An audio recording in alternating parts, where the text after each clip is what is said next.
वशिष्ठ जी के द्वारा सोम शर्मा को भगवान के भजन का उपदेश देना।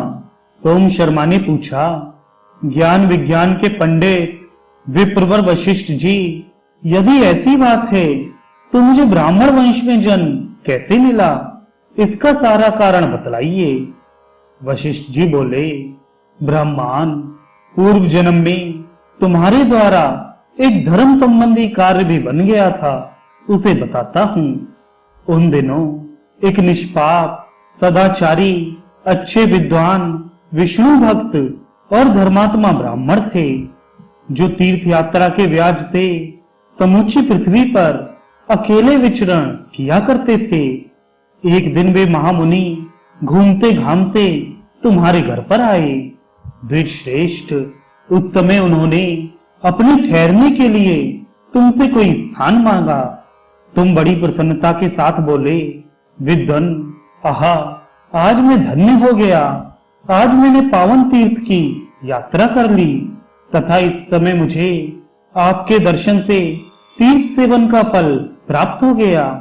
यह कहकर तुमने उन्हें ठहरने के लिए परम पवित्र गौशाला का स्थान दिखलाया और वहां ठहराकर उनके शरीर की सेवा करके दोनों पैरों को भी दबाया। फिर उनके चरणों को जल से धोकर चरणोदक से अपने मस्तक का अभिषेक किया। तत्पश्चात तुरंत ही दूध, दही, घी और मट्ठे के साथ उन ब्राह्मण देवता को अन्न अर्पण किया। महामते, इस प्रकार अपनी स्त्री सहित सेवा करके तुमने ब्राह्मण को बहुत संतुष्ट कर लिया। दूसरे दिन प्रातः काल अत्यंत शुभ कारक पुण्य दिवस आया। उस दिन शुद्ध आषाढ़ मास की शुक्ला द्वादशी थी, जो सब पापों का नाश करने वाली है। उसी तिथि को भगवान श्री विष्णु योग निद्रा का आश्रय लेते हैं। वह तिथि आने पर बुद्धिमान और विद्वान पुरुष घर के सारे काम छोड़कर भगवान श्री विष्णु के ध्यान में संलग्न हो गए। गीत और मंगलमय वाद्यों के द्वारा परम उत्सव बनाने लगे। समस्त ब्राह्मण वेद के सूक्तों और मंगलमय स्तोत्रों द्वारा भगवान की स्तुति करने लगे। ऐसे महोत्सव का अवसर पाकर वे श्रेष्ठ ब्राह्मण उस दिन वहीं ठहर गए। उन्होंने एकादशी का व्रत किया और उसका महात्म्य भी पढ़कर सुनाया। तुमने अपनी स्त्री और पुत्रों के साथ एकादशी से होने वाले उत्तम पुण्य का वर्णन सुना। उस महापुण्यमय प्रसंग को सुनकर स्त्री और पुत्रों से प्रेरित हो ब्राह्मण के संसर्ग से तुमने भी एकादशी व्रत का आचरण किया।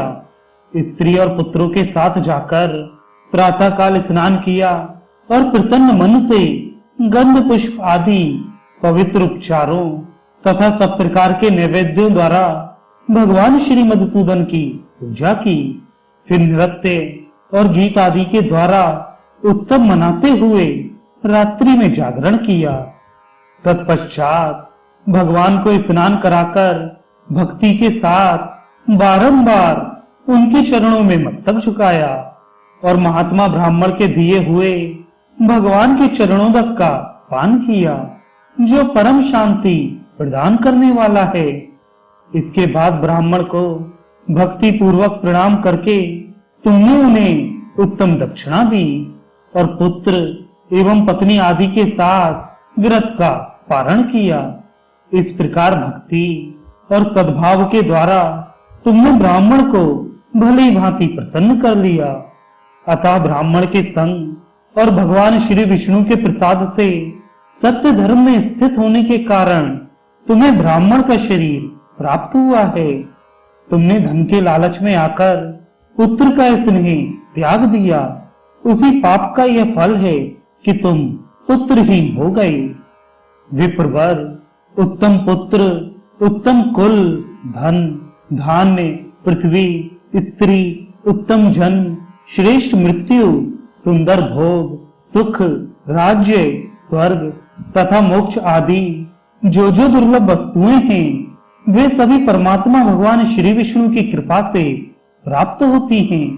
इसलिए अब से भगवान नारायण की आराधना करके तुम उस उत्कृष्ट पद को प्राप्त कर सकोगे जो श्री विष्णु का परम पद कहलाता है।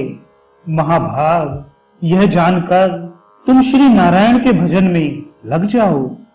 सूत जी कहते हैं, वशिष्ठ जी के द्वारा इस प्रकार समझाए जाने पर वे महानुभाव ब्राह्मण हर्ष में भर गए और भक्ति पूर्वक महर्षि वशिष्ठ के चरणों में प्रणाम करके उनकी आज्ञा ले अपने घर को पधारे।